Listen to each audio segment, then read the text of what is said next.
जो दूध जो होता है गर्म करके जो छोड़ देता है वह दूध फाट जाता है।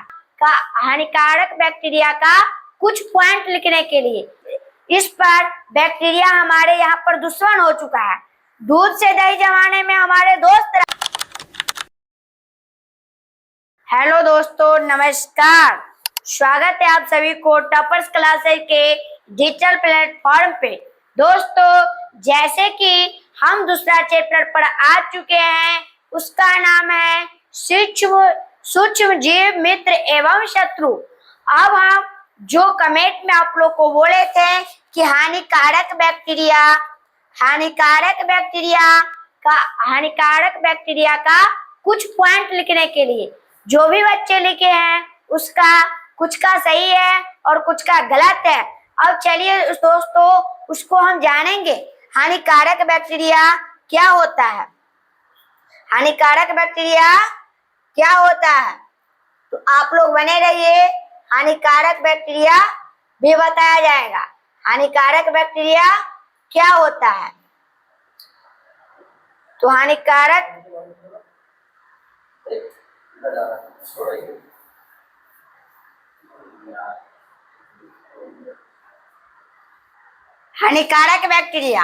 बैक्टीरिया से मनुष्यों में घातक संक्रामक रोग जैसे plague, cholera, typhoid, TB, diphtheria, tetanus, कोष्ठ रोग, निमोनिया तथा एंथ्रेक्स होता है।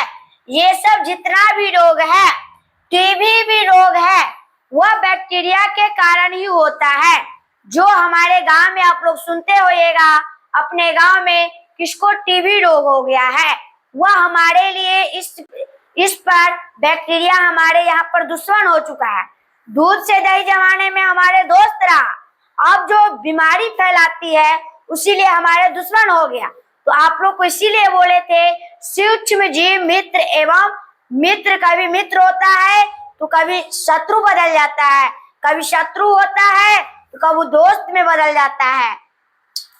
जो टिटेनस रोग सब होता है वह बैक्टीरिया के ही कारण होता है। अब दूसरा पॉइंट क्या है? कुछ बैक्टीरिया हमारे पके तथा कच्चे भोज्य पदार्थों को नष्ट कर देता है। जो हमारे पके हुए भोजन रहता है या कच्चे भोजन होता है उसको नष्ट कर देता है।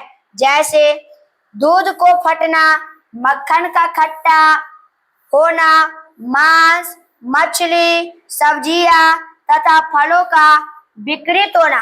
आप लोग सुनते होइएगा कि जो दूध जो होता है गर्म करके जो छोड़ देता है वह दूध फाट जाता है, वह बैक्टीरिया का ही कारण होता है। अगर उसमें बैक्टीरिया नहीं होता तो दूध अच्छा रहता, नहीं फटता। जो आप लोग देखते हैं कि जो सब्जी को आप लोग रख देते हैं 2 दिन घर में, तो वह लगता है मसुआ जाता है, वह दूसरे टाइप का हो जाता है, वही बैक्टीरिया का ही कारण होता है। इसीलिए हमारे यहाँ पर बैक्टीरिया जब हानिकारक हमारे लिए है तब हमारे दुश्मन है, और जब हमारे लिए लाभदायक है तब हमारे दोस्त है। अब चलते हैं अगला पॉइंट की ओर। अब हम जानेंगे शैवाल क्या होता है। क्या आप लोग 6-7 में पढ़े हुए थे शैवाल क्या होता है?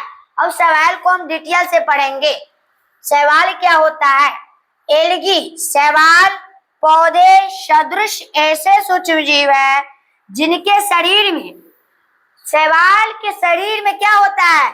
जड़, तना तथा पत्तियों नहीं होती है। जड़ होता है, तना होता है, लेकिन पत्तियों नहीं होता है। वह कौन सा है? तो शैवाल है ना। उसमें जड़ होता है, तना होता है, लेकिन पत्तियों नहीं होता है। आप लोग कभी ऐसा पौधा देखे हैं जिसमें जड़ होता है, तना होता है और पत्तियां ही नहीं होता है? आप लोग कभी ऐसा पौधे देखे कि नहीं? वो ऐसा पौधा क्या होता है? तो शैवाल होता है। ये नदी, तालाब, झील, जलाशय और समुद्र में पाए जाते हैं। जो शैवाल होता है वह नदी, तालाब, झील, जलाशय और समुद्र में पाया जाता है। नाउ आप लोग को ये बात सुन के बहुत अच्छा लगा होगा। वह उसमें जड़ होता है, तना होता है, एक पहेली टाइप का हो गया। आप लोग किसी से पूछिएगा वैसा कौन सा पेड़ है, ऐसा कौन सा चीज है जिसमें जड़ होता है, तना होता है, लेकिन पत्तियां ही नहीं होता है। तो आप लोग अगर नहीं बता पाए तो आप लोग क्या कहिएगा, तो शैवाल होगा। अब हम आपको दिखाएंगे शैवाल का चित्र। हम तो आपको हर चीज का चित्र दिखाएंगे, जो पढ़ाएंगे उसका चित्र भी दिखाएंगे। जो आप देख रहे हैं, जिसको हम अपने भाषा में बोलते हैं कदई, कदई को ही क्या बोलते हैं, शैवाल। जो आप ये चित्र देख रहे हैं, आपका कल पर भी हो जाता है। आप लोग देखिएगा, जो कल होता है वहां पर ज्यादा जब पानी के अति हो जाता है, जब पानी जब बहने लगता है, तब थोड़ा दिन के बाद आप साफ नहीं करिएगा तो वह शैवाल हो जाता है, जिसको हम अपने भाषा में कदई बोलते हैं। ये देखिए, यह क्या है, तो शैवाल है। क्या है, शैवाल है। यह शैवाल का चित्र है। आप लोगों को जो भी पढ़ाएंगे उसका चित्र भी दिखाएंगे।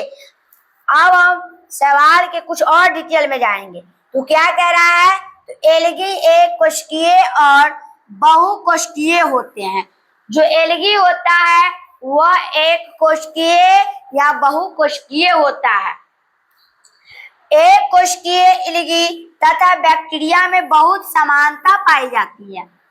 जो एक कोशिकीय एलगी होता है तथा बैक्टीरिया से उसका बहुत समानता होता है, मिला जुला होता है, जिसके कारण एक कोशिकीय एलगी को साइनोबैक्टीरिया कहते हैं। एक कोशिकीय एलगी तथा बैक्टीरिया में बहुत समानता पाई जाती है, जिसके कारण एक कोशिकीय एलगी को साइनोबैक्टीरिया कहा जाता है। अगर आपसे पूछा जाए कि साइनोबैक्टीरिया क्या होता है, साइनोबैक्टीरिया किसे कहते हैं, तो आप लोग क्या कहिएगा कि एक कोशिकीय एलगी तथा बैक्टीरिया में बहुत समानता पाई जाती है, जिसके कारण एक कोशिकीय एलगी को साइनोबैक्टीरिया कहते हैं। क्या कहते हैं, तो साइनोबैक्टीरिया कहते हैं। अब हम अगला पॉइंट पर चलते हैं।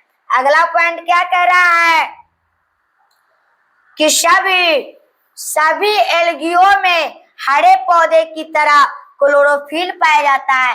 एक बात आप जानते हैं, पत्तियों की रंग हरा क्यों होता है, पत्तियों की रंग हरा क्यों होता है, आप लोग बताइए।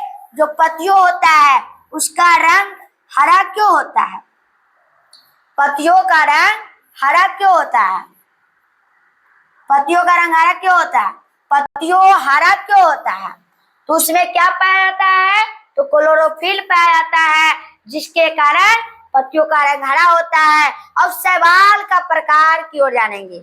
शैवाल कितने प्रकार के होते हैं, तो आप जानेंगे शैवाल का प्रकार। क्या लिखे के बता देवे, तो शैवाल का प्रकार, शैवाल कितने प्रकार के होते हैं, तो शैवाल 4 प्रकार का होता है। शैवाल कितने प्रकार का होता है, तो 4 प्रकार का होता है। कौन कौन होता है, तो आप लोग लिख लीजिएगा। डाइटम शैवाल, हरा शैवाल और भूरा शैवाल, और क्या हो जाएगा, लाल शैवाल। आप लोग लिख लीजिए, डाइटम शैवाल, हरा शैवाल, भूरा शैवाल और लाल शैवाल। अब इसका परिभाषित रूप अगले क्लास में जानेंगे। तब तक के लिए बाय बाय। अब चैनल को सब्सक्राइब कर दीजिएगा और वीडियो को लाइक कर दीजिएगा और अपने दोस्तों के पास शेयर कर दीजिएगा। आप लोग को जो भी सुझाव है, आप लोग को जो भी राय विचार है, आप लोग कमेंट में बताइएगा। चलिए आज के लिए बाय बाय।